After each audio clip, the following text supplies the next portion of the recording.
طریقے کی طرف جس کا طریقہ اللہ تک پہنچا دیتا ہے، جس کا طریقہ دلوں کو قرار عطا کرتا ہے۔ تو بہرحال اس جوان نے کمنٹ پاس کیا، فقرہ کہا کہ کتنی خوبصورت ہے تیری آنکھیں، دل چاہتا ہے کہ جھیل سی آنکھوں میں اتر جاؤں۔ آج کل کی کچھ لڑکیاں، سب کی بات نہیں کہتا، آج بھی نیک بچیاں موجود ہے، وہ اپنے اوپر نہ لے، لیکن کچھ لڑکیاں ہوتی مغرب زدہ، فلمیں دیکھنے والی، سیریل دیکھنے والی، تو مٹک جاتی، گردن ہلانے لگتی، جھرجھری دینے لگتی۔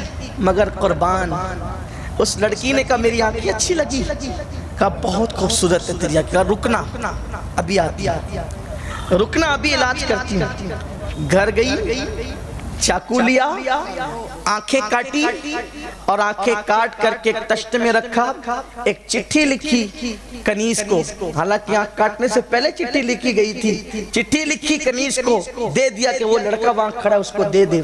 جب کنیز تشت لے کر آئی کپڑا ڈال کے تو کہا تحفہ آیا ہے۔ نوجوان خوش ہوا، چلیں پہلی محبت کا نشانہ تیر جو ہے نشانے پر لگ گیا، تحفہ بھی آ گیا۔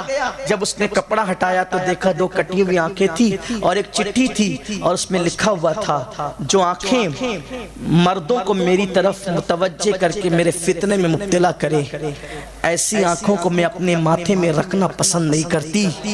اندھی بن کر رہنا مجھے گوارا ہے، مگر پاپی بن کر رہنا مجھے گوارا نہیں ہے۔ ایسی لڑکیاں تھی ہماری، ایسی بیٹیاں تھی ہماری۔ آپ مجھے بتائیں آج کیا ہوگا، کیا ہو رہا ہے؟ تو آؤ، گناہ بڑھ گئے اس لیے بے چینی بڑھ گئی۔ اب بے چینی کا علاج سب سے پہلے گناہ سے توبہ، اس لیے کہ اسلام میں توبہ وہ عظیم دروازہ ہے کہ جو بڑے بڑے پاپیوں کے پاپ کو مٹا دیتا ہے، اور یہ قیامت تک کھلا رہے گا، اور اس دروازے کا کوئی ٹھیکیدار نہیں ہے، اس دروازے کو کھول بند کرنے کی ذمہ داری کسی کے ہاتھ میں نہیں ہے۔ آپ جہاں بیٹھ کر اپنے اللہ کی بارگاہ میں دو ندامت کے آنسو بہا دے، صرف دو آنسو ندامت کے بہا دے، اور سچے دل سے معافی مانگ لے، وہ ساری زندگی کے گناہوں کو مٹا دے گا۔ لیکن ہم نے قدر نہیں کی اللہ کی رحمت کی، اللہ کی رحمت کی قدر نہیں کی۔ ایک مرتبہ ایک سردار، عرب کے سردار جن کا نام تھا دحیہ کلبی، دحیہ کلبی بہت خوبصورت تھے وہ، اور بہت مالدار بھی تھے، بڑے سردار تھے۔ آقا کی تمنا تھی کہ کاش یہ بندہ مسلمان ہو جائے، اگر یہ مسلمان ہو گیا تو اسلام کو بہت عروج ملے گا۔ حضور کی تمنا تھی، اللہ نے محبوب کی تمنا کو کب روکنا تھا؟ تمنا پوری ہوئی، ایک دن ملنے آئے، آقا نے اپنی چادر بچھا دی ان کے لیے، انہوں نے چادر اٹھائی، سینے سے لگایا، میں کب قابل ہوں اس چادر پہ بیٹھنے کا؟ آقا علیہ الصلوۃ والتسلیم نے فرمایا دحیہ مسلمان ہو جاؤ۔ لیکن ایک کھٹکا ہے، توجہ کریں، ایک کھٹکا ہے۔ کیا کھٹکا ہے؟ آقا قبیلے کا سردار ہونے کی وجہ سے جتنی بیٹیاں پیدا ہوئی سب میرے ہاتھ میں لا کے دی گئی، اور میں نے اپنے ہاتھوں سے ان بچیوں کو زندہ دفن کیا۔ قبیلے کی 500 بچیاں اپنے ہاتھوں سے اکیلے دفن کیا ہے، کیونکہ سردار تھا، بچیوں کو دفن کرنا نیک کام سمجھا جاتا تھا، تو نیک کام یہ میرے ہاتھ سے کروایا جاتا تھا، معاذ اللہ، حالانکہ وہ نیکی نہ تھی۔ اللہ اکبر، بڑا جرم تھا وہ، اور بہت بڑا جرم تھا۔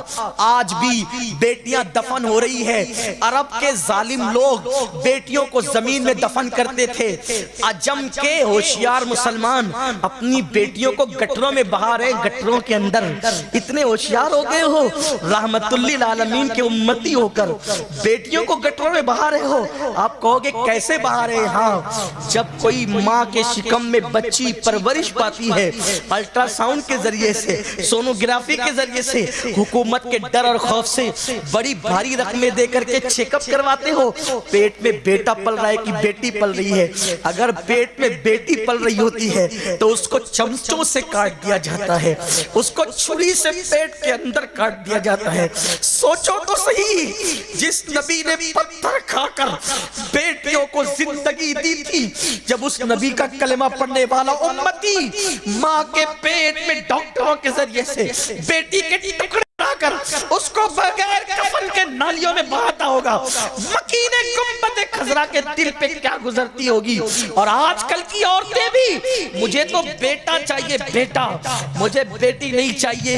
اے میری بہن، تو بھی تو بیٹی ہے، اگر تیری ماں نے بھی تیرے لیے یہی سوچا ہوتا تو کیا تو دنیا میں آتی، کیا تو دنیا میں جنم لیتی؟ اور سن لو، بیٹیوں سے نفرت کرنے والوں، میرے نبی کا فرمان ہے، ابن حجر مکی نے لکھا ہے کہ جب کسی گھر کے اندر بیٹی پیدا ہوتی ہے تو 70,000 فرشتے اس گھر میں اترتے ہیں اور چاروں طرف سے اس بیٹی کو گھیر لیتے ہیں، اس کے سر پہ ہاتھ رکھ کر کہتے ہیں، اے کمزور جان سے پیدا ہونے والی کمزور جان، جب تک تو اس گھر میں رہے گی ہم بھی اسی گھر میں رہیں گے۔ مجھے بتاؤ، جس گھر کے اندر صبح و شام 24 گھنٹے 70,000 فرشتے رہتے ہو، اس گھر کے اندر بے چینی کیسے ہوگی، بے قراری کیسے ہوگی؟ اللہ اکبر۔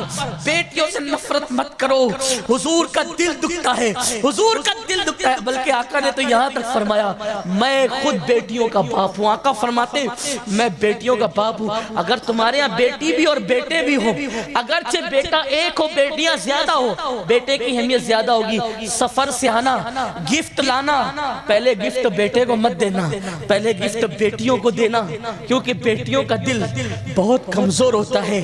آقا فرماتے پہلے بیٹوں کو دو گے نا تو بیٹی کا دل دکھے گا۔ اور میرے نبی نے فرمایا جس نے بیٹی کا دل دکھایا اس نے مجھ محمد کا دل دکھایا۔ بیٹی کا دل دکھانا نبی کا دل دکھانے کے برابر ہے۔ بیٹی بہت قیمتی ہے، انہیں پیٹ سے کاٹ کر کے مت بہاؤ گٹروں میں، ورنہ اللہ کا ایسا عذاب آئے گا کہ دنیا کی کوئی طاقت تمہیں اللہ کے عذاب سے بچا نہیں سکے گی۔ بیٹیوں کو کاٹ کر کے کچروں میں پھینکنے والوں، اور اب تو زندہ بیٹیاں بھی پھینکی جا رہی ہے، اب تو زندہ بیٹیاں بھی کچروں کی کنڈیوں پہ مل رہی ہے۔ بیٹی بہت اہم ہے، یاد رکھنا، یاد رکھنا۔ ہو سکتا ہے کبھی ایسا ہو کہ بیٹوں پہ جو تم غرور کر رہے ہو وہ بیٹے تمہیں کام نہ آئے، یہ بیٹیاں بڑھاپے میں تمہارا سہارا بن سکے۔